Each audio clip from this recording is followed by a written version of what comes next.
Namaskar. This is your astrologer and Jyotish Vidya Vachaspati Prashant Upadhyay, and welcome back to my channel Ahamevyaham.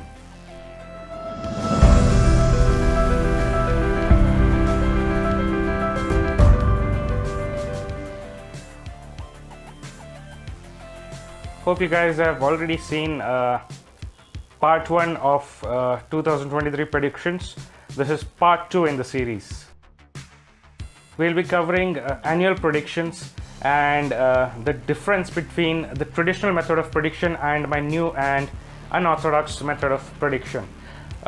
Before we begin with the predictions, we'll discuss a bit about the notes, that is Rahu and Ketu. Then we'll go on with the 2023 predictions and remedies.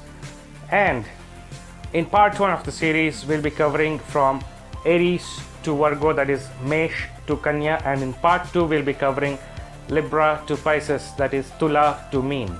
So let's begin with the annual predictions as per the nodes, the karmic planets, that is Rahu and Ketu.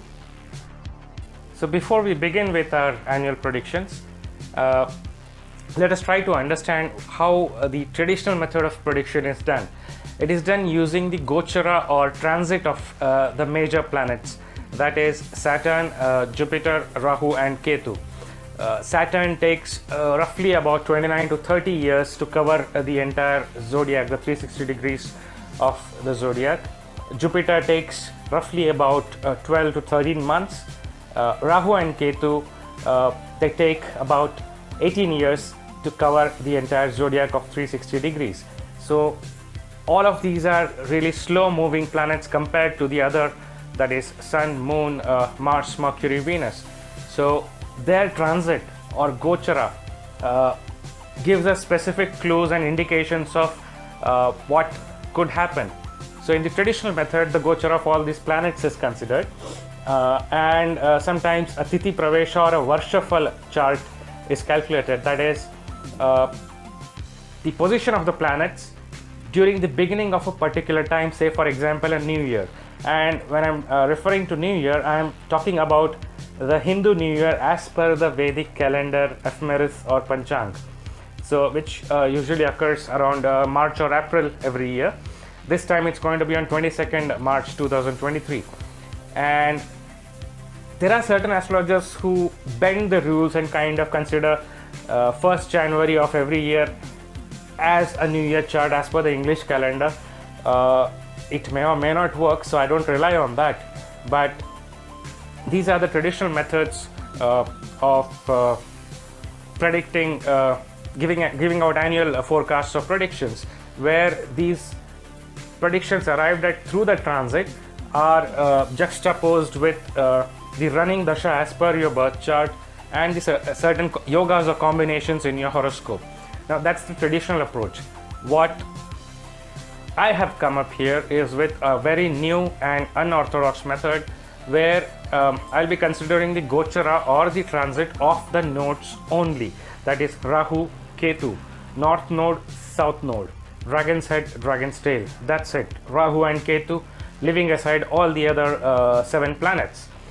And what we'll be considering over here is the dispositor of Rahu and Ketu, basically the Rashi dispositor and the Nakshatra dispositor. That is, wherever Rahu and Ketu are transiting, whichever sign, Bhava or Rashi they are transiting, who is the lord of that Rashi and which Nakshatra they are transiting in, so who's the lord of that Nakshatra. These are the basic things to be considered, apart from Bhrigu Bindu, that is the midpoint between Moon and Rahu and Moon and Ketu. These are the 2 different Bhrigu Bindus that we'll be covering to give out my annual predictions. Let us have a brief outlook on the nodes before we begin with the predictions. And this, my new unorthodox method, is based on my own research of 27 years in Vedic Astrology. I also have written a book on it, Swarbhanu Rahasya, Secret of the Nodes, available on all major e-commerce sites.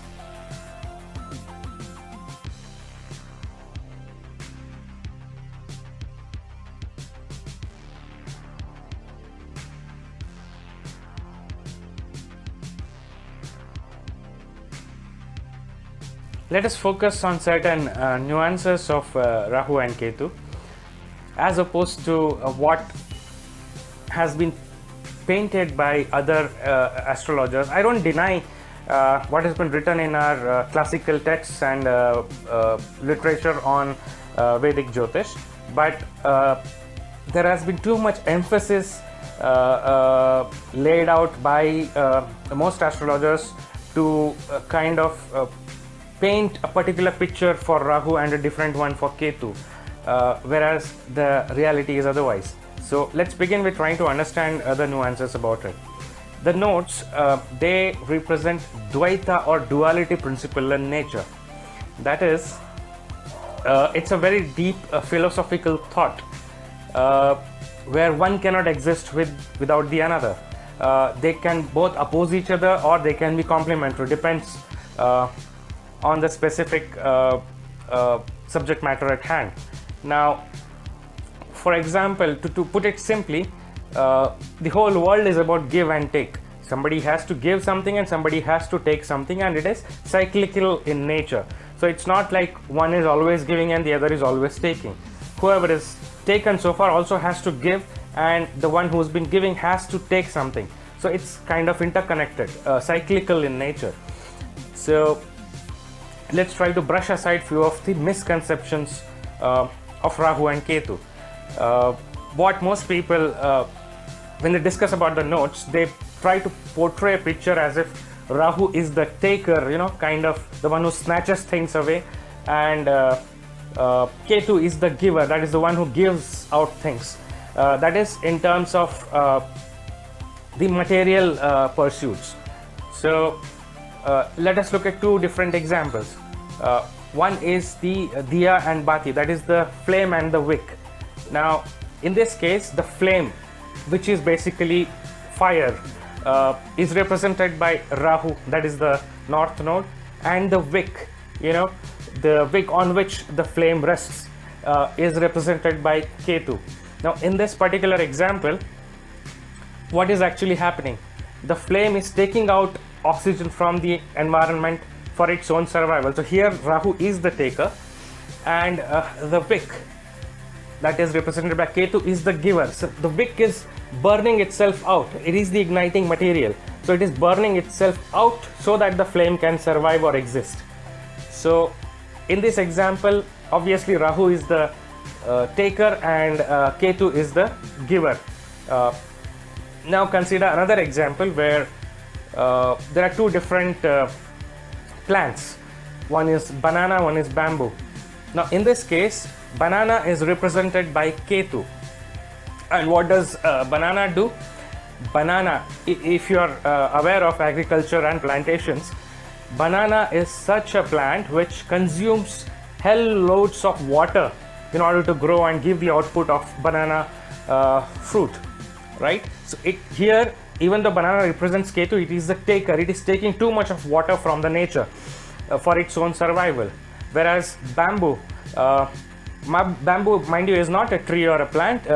It's actually classified as a grass, for those who are not aware of it. Bamboo can grow even in the driest parts of the world. So it does not take too much of water. It can survive on bare minimum, although it is represented by Rahu. So as I've said, you can't paint a particular picture or put these two planets Rahu and Ketu in certain typical boxes. No, they are cyclical and interchangeable in nature. That's why they are very confusing. A lot of astrologers make mistakes while predicting about Rahu and Ketu. That's the reason I presented this particular example here, where Rahu can be a giver, Ketu can be a taker, and vice versa. Another misconception here is that Rahu is cruel while Ketu is not. Well, it depends on your point of view or perspective. For example, the combination of conjunction of Jupiter and Rahu, that is Brahaspati and Rahu, generates Chandal Yoga. And the conjunction of Jupiter and Ketu gives you Tapasvi Yoga.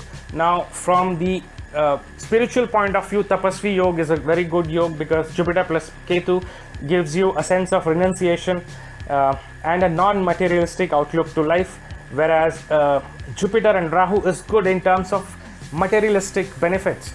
It gives you a very cruel, wicked, or cunning kind of nature, depending on the other factors in the horoscope. So it's good for material success and bad for spiritual. So one is good for material success, one is good for spiritual success. So whether it is cruel or not depends on your perspective. Second thing is that if you look at the combination or conjunction of Saturn and Rahu, it generates something called as Praveen Yoga. And if you look at the conjunction of Venus and Ketu, it generates something called as Darun Yoga. Now the results are totally different here. In this case, the conjunction of Rahu and Saturn can make you an expert in a particular subject, and the conjunction of Venus and Ketu can actually make you meet with hurdles in things related to financial matters. It can lock your money in disputes and make you indulge in wasteful expenditure or litigations. So how do you decide which is cruel here and which is not? So you can't paint these two planets or the nodes in a particular type of picture. That's the whole point. Another big misconception here is that Rahu is materialistic and Ketu is spiritual. Again, there is a lot of difference of opinion on these kind of points. You have to try to understand the nature of these two planets. Now, when you look at a magician, a typical magician who performs tricks to entertain the audience, that is, you can consider that as a sign of a benevolent Rahu. That is, Rahu is trying to fool you with a purpose, and here the purpose is good, to entertain you. And the audience very well knows and pays for it, to get fooled. When you watch a movie, it's the same thing. Movies, cinema and film industry are also come under the domain of Rahu. Now you're paying money to get fooled in a sense, because you want certain entertainment, and that entertainment cannot come without getting fooled. What is shown on the screen is not real, but you still enjoy it, right? So that is a benevolent Rahu. Now if you think of a fraud, who cheats people for selfish gains, that is a maleficent Rahu. Now here you can look at both the combinations, magician and a fraud. They both are trying to fool you with a purpose. Here the purpose is different, right? One has a very good benign purpose and the other one has a very selfish and dangerous purpose. But the nature of Rahu has not changed. It's all about fooling you, fooling the mind, fooling the masses, fooling the public, right? That's what Rahu is doing. But Rahu can be malefic or benefic depending on the particular combination, situation and other factors that are involved in it. Likewise, when you look at Ketu, Ketu does the unthinkable with a different purpose, just like Rahu. Say for example, the Siddhas, the Tapasvis, the Rishis, the Munis, the Siddhas who have attained perfection in their stage of human evolution. What do they do? Well, most of them don't interact with the rest of the society, but wherever they interact, they perform miracles for your upliftment. Now, that's the sign of a benevolent Ketu. Likewise, when you look at an extremist, a terrorist, what does a terrorist do? He destroys for fanaticism, right? He can kill people, bomb places, threaten and do all those kind of unlawful activities for the sake of fanaticism. Now, here also Ketu is doing the unthinkable but with a different purpose. On one side, Ketu is very, very benefic. On the other side, it's very, very maleficent. So the nature of Ketu is the same, but again, how it is being expressed depends on the particular combination, situation and other factors. So you really can't typecast these nodes as materialistic or spiritual, cruel or soft or taker or giver. No, you can't. You really need to understand how these nodes work in order to predict properly. That's the reason they're called as karmic control planets. In order to give you a deeper insight or a basic understanding, the different things represented by Rahu and Ketu are displayed on the table on the screen right now. I'll just read through it. Rahu stands for expansion, Ketu for contraction. Now, expansion doesn't mean positive and contraction doesn't mean negative. Look at it from the point of view of a steam engine. There are those piston cylinders. The cylinders containing the piston, they keep pushing the steam or the gas inside it. The gas keeps expanding and contracting, which in turn pushes the piston to generate motion. So you need both expansion and contraction to achieve something in life, right? So if there is expansion in one area, there is going to be contraction in the other, and vice versa. So depending again on situation, time, place, and other factors, each of these things can be benefic or malefic, right? Same way, Rahu represents the lowest range of frequency and Ketu the highest range of frequency. Rahu represents smoke, fog, or confusion, whereas Ketu represents a shade, a shell, and clarity. Rahu represents your wants and desires. Ketu represents renunciation and penance. Rahu is all about attention and dissipation. Ketu is all about concentration and focus. Rahu represents your basic instincts, and Ketu represents some kind of higher calling. Rahu is all about external perception, whereas Ketu is about self-introspection. Rahu represents the macrocosm, Ketu the microcosm. Another analogy would be Rahu represents the telescope through which you see faraway things, and Ketu represents the microscope through which you can see microorganisms, right? Rahu indicates large schemes and groups and strategy as well. Ketu indicates minute detailing and tactics, step-by-step tactics. Rahu represents infiltration, piling up of things, and needle, while Ketu represents separation, dissection, like a scissor. So needle and scissor, that's you can compare them like that. Rahu represents intelligence, while Ketu represents wisdom. There's a thin line of difference between the two. Rahu represents a parade, large groups, teamwork, a huge network. Ketu represents going solo or aloofness. Rahu can represent chronic diseases, while Ketu represents acute ones or even undiagnosed diseases. Rahu represents the underworld, that is whatever is below this plane of existence, below this earth and below this plane of existence. And Ketu represents the higher realms. So each of it has its own purpose, and they are always cyclical in nature. So without understanding these particular significations, one really cannot predict about the nodes.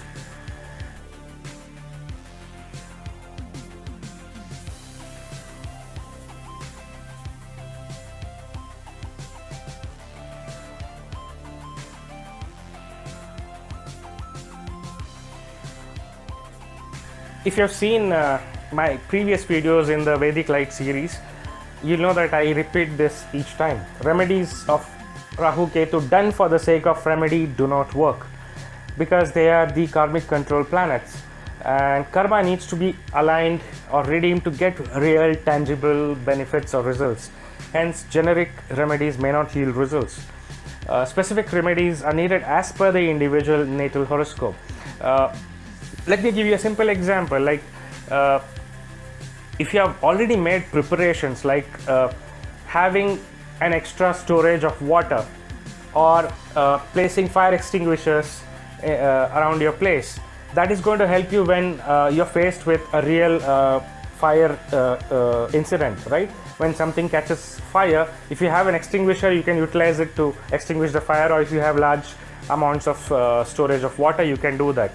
So that is how the remedies also work. It's not like you are witnessing a fire right now and then you're going to dig a well to get the water out of it in order to extinguish the fire. That does not work. So keep that principle in mind. Let's begin with the interesting section, predictions and remedies for 2023. You can see two charts on the screen. Those both are the two Gochara charts of the nodes, that is Rahu and Ketu. And the dates and times that I've taken differ from what the other astrologers usually mention, because for those who are into astrology, I can give you the details that I'm using Drik Siddhanta with Ramanayanamsha, considering all topocentric and true positions. These are the things that I use for calculation. That's why the dates can differ. I'm not using the wobbling nodes, I'm not using geocentric positions. So these things will give different dates of entry and exit of planets, or the Gochara or the transit. So the first chart, the Gochara chart 1, is about when Rahu is stationed in Aries and Ketu is stationed in Libra. They always are 180 degrees apart, and they are going to stay there till the 17th of December 2023, for which I have the second Gochara chart. So if we are talking about the English calendar 2023, most of the year Rahu is stationed, in fact almost the entire year it's stationed in Aries, that is Mesha, and Ketu is stationed in Libra or Tula. Now based on my new unorthodox method, what I have listed on the chart is the position of Rahu and Ketu, which are in the Aries Libra axis. Then the Rashi dispositor of Rahu is Mars, and that of Ketu is Venus. So their positions are also displayed, who are placed in Aquarius or Kumbha at the time of the entry. Their nakshatra dispositors are listed out as Sun and Ketu for Rahu, because they keep changing the nakshatras throughout the transit, right? So we can ignore Sun for the time being, because that was probably most of last year and a little bit part of this year. So as of now, Rahu is stationed in the nakshatra of Ketu, that is Ashwini. And Ketu, we have the nakshatra dispositor as Jupiter and Rahu. Again, you can ignore Jupiter. Currently Ketu is positioned in Swati, that is, so the dispositor is Rahu. And the Bhrigu Bindu calculated arrived at thus gives Karka or Cancer as the Bhrigu Bindu for Rahu, and Aries or Mesha as the Bhrigu Bindu for Ketu. So these are the points that are listed on the Gochara or the transit chart, and my entire predictions for 2023 for your ascendant as well as moon sign are based on this alone. Welcome Libra or Tula Jataka natives. If you have your moon, ascendant or rising sign placed in Libra or Tula, then this is for you. In the year 2023, you'll be focused much on your partner, your business, your public, and your routine day-to-day life. You could have certain issues about your health. There could be certain unknown issues. Some of you might encounter a general distaste about life or the work that you're doing. Some of you could face lethargy, exhaustion. Some of you could engage yourself in relaxation practices like yoga and other types of exercises. Many of you would be focused on your karma, on your service and your duty, as well as some of you could engage in charity work. For some of you, there could be probability of a death-like situation. There could be separation from loved ones. Some of you could face untoward blame from the public or customers in general. Now, the specific results will depend on the position of nodes in your personal horoscope. These are only general predictions. So, coming down to the remedies, you need to be cautious in the months of May, June, July, and December. Lucky colors for 2023 for you are white, black, red, and mixed colors. So, use them as often as possible for your benefit. The quote of the year for you guys is, "As you sow, so shall you reap." That's about it, Libra or Tula Jataka natives. Welcome Scorpio or Vrishchika Jataka natives. If you have your ascendant, rising sign or moon in Scorpio or Vrishchika, then this is for you. In the year 2023, your focus area would be your job. You could face certain legal issues and some issues on your health front. Some of you could also be troubled by enemies. Some of you could engage in dealing with foreign people. Some of you could be planning to move overseas, which you'll be able to do it successfully. Some of you could go on a long pilgrimage. There could be instances of hospitalization and even incarceration for some of you. It all depends on the position of the nodes in your personal horoscope. Many of you would be encountered with stresses and worries, some kind of unknown fear. There could be problems to your father or the elderly people in your family. Some of you could meet with some kind of undiagnosed diseases. There could be machinations from hidden enemies. Some of you could get cheated by people, and many of you would try to seek solace into the spiritual realm or different areas. Now these are all general predictions. The specific things will relate to the disposition of all the planets and the nodes in your personal horoscope. Coming down to the remedies, you need to be cautious in the months of March, May, June, July and December. The lucky colors for 2023 for you are red, yellow and white. So use them as often as possible. And the quote of the year for you guys is haste makes waste. So that's about it, Scorpio or Vrishchika Jataka natives. Welcome Sagittarius or Dhanu Jataka natives.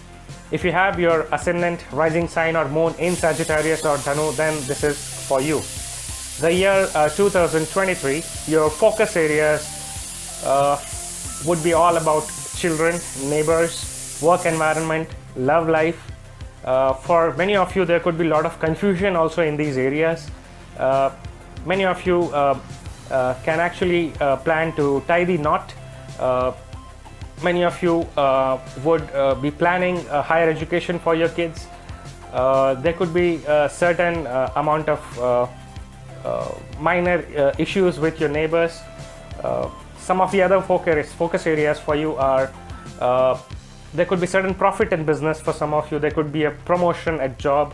There could be overall victory if the planets in your horoscope are disposed in a good position. Some of you, there could be accidents, slander, backbiting. For some of you, there could be legacies and windfalls. For most of you, there could be certain quarrels, mistakes and wrong decisions. Now it all depends on the disposition of the nodes and the other planets in your personal horoscope. Coming to the remedies, you really need to be cautious in the months of March, July and December. Your lucky colors are yellow, red and green, so keep using them often throughout the year. And the quote of the year for you guys is make hay while the sun shines. So that's it for my Sagittarius or Dhanu Jataka natives. Welcome Capricorn or Makara Jataka natives. If you have your ascendant or rising sign or moon in Capricorn or Makara, then this is for you. The year 2023, your focus areas could be mental peace. Some of you could be thinking of change of place or a transfer in a job.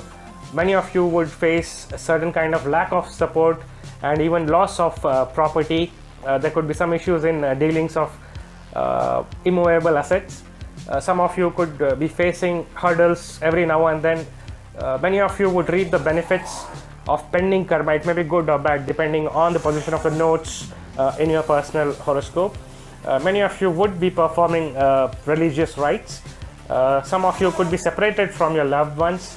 Some of you could be launching a new business or a project. And for some of you, there could be several disputes, certain kind of scheming against you and some kind of ruthlessness in certain areas of your life. Now these are only general predictions. Specific ones will depend on the position of the planets in your personal horoscope. Coming to the remedies, you need to be cautious in the months of May, June and July. Lucky colors for you are black and white, so keep using them throughout the year as much as possible. And the quote of the year for you guys is do not chew more than you can bite. So that's about it, Capricorn or Makara Jataka natives. Welcome Aquarius or Kumbha Jataka natives. If you have your ascendant, rising sign or moon in Aquarius or Kumbha, then this is for you. The year 2023, you will be focused on your communication. Some of you might need to control your temper. Siblings could be an area of concern. You could be engaged in a lot of hard work, putting in a lot of effort in what you want to achieve or gain. You can focus on your self-improvement. For many of you, there can be long pilgrimages. Some of you could have issues with the authorities or those in power.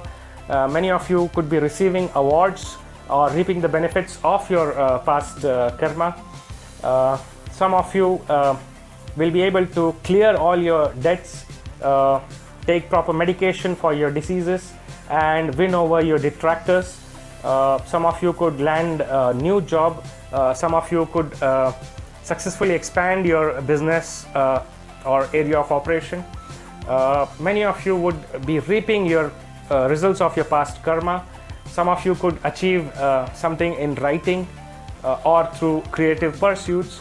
Now these are only general predictions. The specific ones will depend on the position of the nodes and other planets in your personal horoscope. Coming down to the remedies, you need to be cautious in the months of May, June, July and December.